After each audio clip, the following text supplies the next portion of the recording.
Boombox. Las noticias del mediodía en Mañanas Blue. Al mediodía, como siempre, nos conectamos con los periodistas del servicio informativo de Blue Radio para que usted se entere de lo que está pasando en Colombia y en el mundo. Mucha atención porque un nuevo hostigamiento se presentó contra la Policía Nacional en norte de Santander. Por varios minutos fueron atacados los uniformados que se encuentran brindando seguridad en el municipio de Villacaro. Cristian Santiago.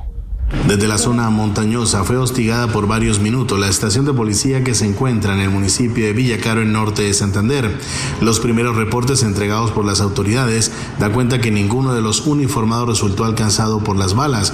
El temor y la zozobra se apoderó de la comunidad que reside en esa población, que se caracteriza por la tranquilidad durante cada uno de los días. Sin embargo, hoy se vio interrumpido estos momentos por el hostigamiento perpetrado por grupos armados, y es que es el segundo que se presenta en norte de Santander en menos de 4 días, pues durante este fin de semana un uniformado resultó herido en el municipio de Bucaracica, en donde tampoco se habían presentado hostigamientos contra la fuerza pública, pero durante esta semana los hechos se están registrando en poblaciones en donde el orden público no estaba tan alterado. También sigue muy complicada la situación de orden público en el departamento del Meta. En las últimas horas se confirmó una masacre en el municipio de Puerto Gaitán, donde 4 personas aparecieron muertas. En las últimas horas ya fue citado un consejo de seguridad.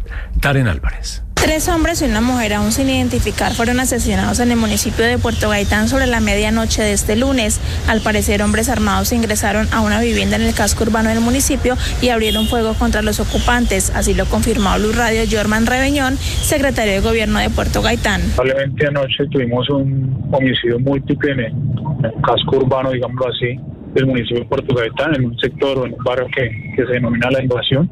Efectivamente es una invasión que empieza o inicia hace unos 3-4 años y los hechos pasan hacia la medianoche más o menos. En las próximas horas se espera un consejo de seguridad para analizar la situación en la zona y el orden público del municipio, donde este año ya van 16 personas asesinadas. El Consejo Gremial Nacional está exigiendo acciones firmes contra la violencia y que se garantice justicia para preservar la paz tras los ataques de las disidencias en el Guaviare, donde fueron asesinados 6 militares y el secuestro del director de CODE Chocó. Gabriela Calderón.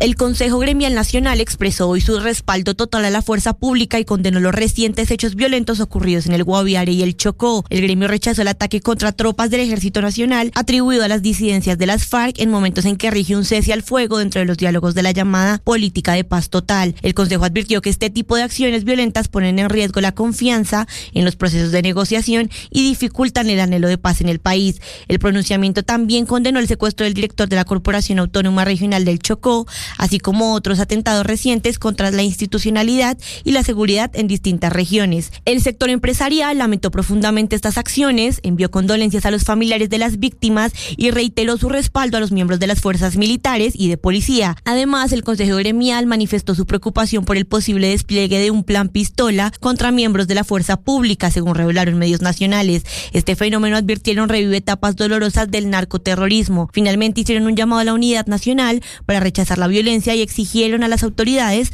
actuar con determinación para llevar a los responsables ante la justicia. Entre tanto, la ministra de Justicia, Ángela María Buitrago, rechazó el plan pistola contra la fuerza pública y dijo que los integrantes de los grupos armados que estén en las mesas de diálogo con el gobierno y estén involucrados en estos hechos deben ser juzgados de inmediato. Dálida Orozco en Cartagena. Desde Cartagena, donde asistió al lanzamiento de la Conferencia Internacional sobre Reforma Agraria, la ministra de Justicia, Ángela María Buitrago, se refirió al plan pistola en contra de la fuerza pública en diferentes regiones del país.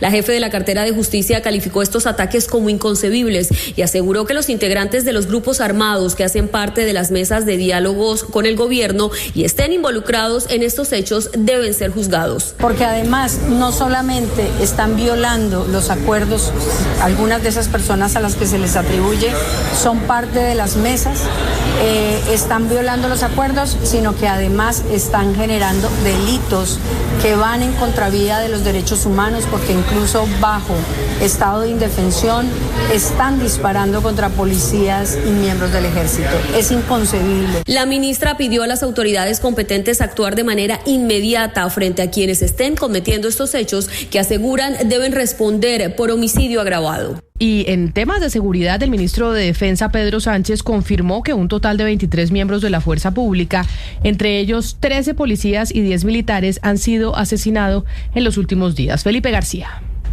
Hola Camila, sí señora, el ministro de Defensa Pedro Sánchez dijo además que el ataque por parte de las disidencias de alias Calarcá, en el que recordemos fueron asesinados 6 militares, 5 más fueron secuestrados y que fueron liberados horas después, y otro que sigue desaparecido, representa una traición a los compromisos a los cuales se llegó con estos grupos al margen de la ley para llegar justamente hacia la paz. Este ataque, que fue una emboscada a los militares mientras salían de permiso, dice el ministro, es un crimen atroz y un delito muy grave frente a la Constitución política y la ley colombiana. Escuchemos.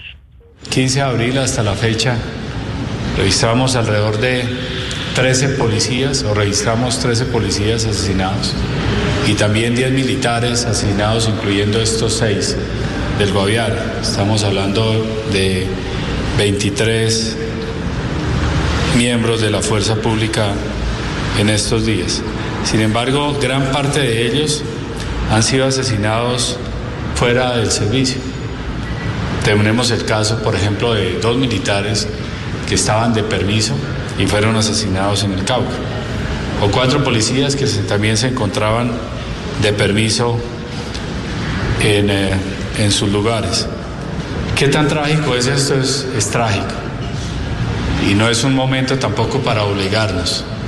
Aquí es donde más debemos mantener fe en la causa y donde debemos acompañar a las familias, y en honor a ellos vamos a seguir adelante.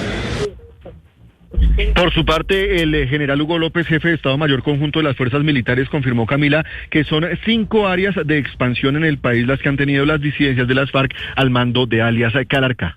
Gracias, Felipe. Entre tanto, el gobernador de Antioquia, Andrés Julián Rendón, se refirió a los hechos de orden público de las últimas horas y aseguró que la paz no solo se hace negociando, sino que se impone también con seguridad. Vamos vamos mejor con Sergio Barbosa.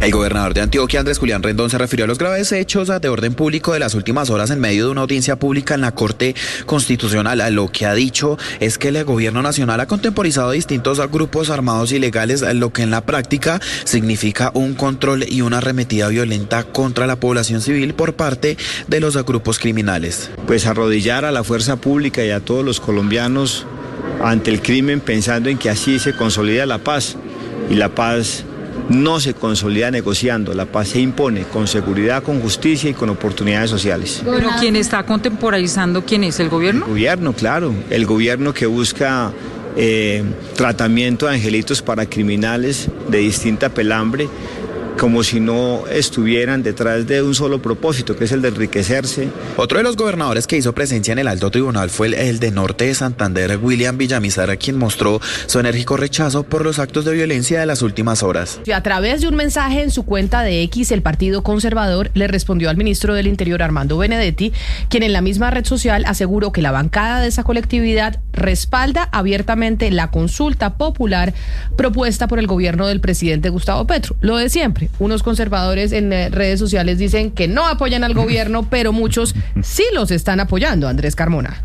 Y es que el malestar del Partido Conservador se dio luego de que el ministro citara en su cuenta de X un mensaje señalando que la consulta popular tenía el respaldo de la bancada de los conservadores en la Cámara de Representantes, convirtiendo esta consulta en un punto de encuentro para garantizar los derechos del pueblo. Señala el Partido Conservador también en la misma red social, abro comillas. Entendemos que existen tanto posturas de apoyo como adversas a la consulta, considerando que cada una aporta a la discusión que en democracia debe permanecer siempre abierta. Sin embargo, la responsabilidad de evaluar este tema recae exclusivamente en el Senado de la República y nuestra bancada en esta corporación lo analizará según sus criterios. Cierro comillas. Cabe recordar que hasta el momento no ha sido presentado ante el Senado la solicitud de convocatoria de la consulta, ya que el presidente Petro espera hacerlo durante las movilizaciones del 1 de mayo y solo se conocen las 12 preguntas que contendrá dicho mecanismo de participación. Una vez sea radicada la proposición, la plenaria del Senado tendrá 20 días, prorrogables por otros 10 para emitir concepto favorable o no para convocar a la ciudadanía a las urnas. Y hablando del ministro del Interior, Armando Benedetti, rectificó las acusaciones en contra de la exdirectora del Instituto Colombiano de Bienestar Familiar. Estamos hablando de Lina Arbeláez, a quien acusó de corrupción e incompetencia en 2022. Mateo Piñeros. Fue en la sala de primera instancia de la Corte Suprema de Justicia el pasado jueves donde se pactó la conciliación entre la exdirectora del Instituto Colombiano de Bienestar Familiar, Lina Arbeláez, y el ministro del Interior, Armando Benedetti. En el año 2022, Benedetti se desempeñaba como senador y dijo que Arbeláez se había robado la entidad, acusándola por corrupción. Pues hace pocos minutos, el ministro del Interior empezó a rectificar y asegura por medio de su cuenta de X: durante el periodo en el que Lina Arbeláez fue directora del ICBF, publiqué una serie de trinos en los cuales hice acusaciones sin fundamento de corrupción e incompetencia de la doctora Arbeláez, por lo cual le pido excusas y hago aclaración pública, reiterando el respeto por la honra y buen nombre de la entonces directora del ICBF. De esta manera, Benedetti evitó el juicio en su contra por injuria. Recordemos que la conciliación señala que el hoy ministro del Interior debe publicar al menos 2 trinos. Y el exministro del Interior también de este gobierno, Luis Fernando Velasco, acudió a una nueva diligencia en la Corte Suprema de Justicia para ser escuchado en calidad de testigo por el nuevo tentáculo de la corrupción que está investigando el Alto Tribunal relacionado con dineros de Invías que habrían terminado de manera irregular en los bolsillos de congresistas. Juan Esteban Quintero.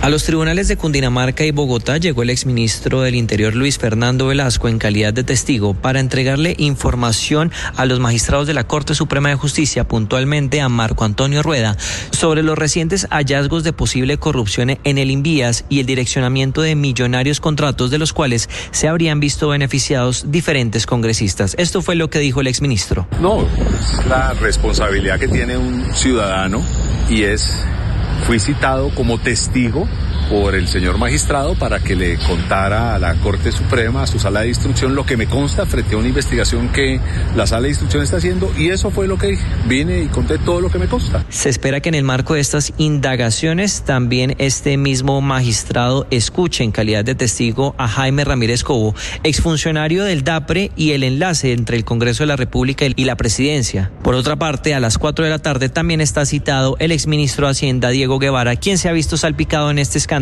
tras las recientes declaraciones que entregó a la Fiscalía la ex asesora de Minhacienda, María Alejandra Benavides. La noticia internacional. A punto de cumplirse 7 horas del apagón masivo que afecta a España y Portugal. El presidente del gobierno español, Pedro Sánchez, afirmó que todavía no hay información concluyente sobre las causas y dice que no se descarta ninguna hipótesis. Sánchez pidió evitar desplazamientos y utilizar los celulares únicamente para comunicaciones esenciales. A esta hora comienza a regresar el servicio de energía en algunos municipios de Madrid, Valencia y Barcelona, y el gobierno dice que espera poder recuperar pronto el servicio en todo el país. Según las autoridades, no hay afectaciones en los servicios hospitalarios, el transporte aéreo funciona con normalidad, aunque con una reducción del 20%, y en cambio el servicio ferroviario está completamente suspendido y se prevé que los trenes de media y larga distancia no reanuden hoy sus operaciones. La noticia deportiva. La noticia deportiva llega desde Argentina, pues el colombiano Miguel Ángel Borja estaría evaluando denunciar al arquero de Boca Juniors, Agustín Marquezín, por injuria y calumnia, después de que este le dijera, abro comillas, golpeador de nenes, le pegaste a tus hijos, cierro comillas. Esto haciendo referencia a la acusación de la rectora del colegio donde estudian los hijos de Borja en octubre del año pasado por supuesta violencia intrafamiliar que después fue desmentida. El episodio con Marquezín se dio ayer en el superclásico entre River y Boca, cuando Sebastián Driussi marcó el 2-1 para los de Gallardo, y en la celebración Borja tuvo un cruce con el arquero boquense. El delantero colombiano de River ya se asesora con un grupo de abogados para tomar cartas en el asunto y llevar la ofensa del arquero rival al plano judicial.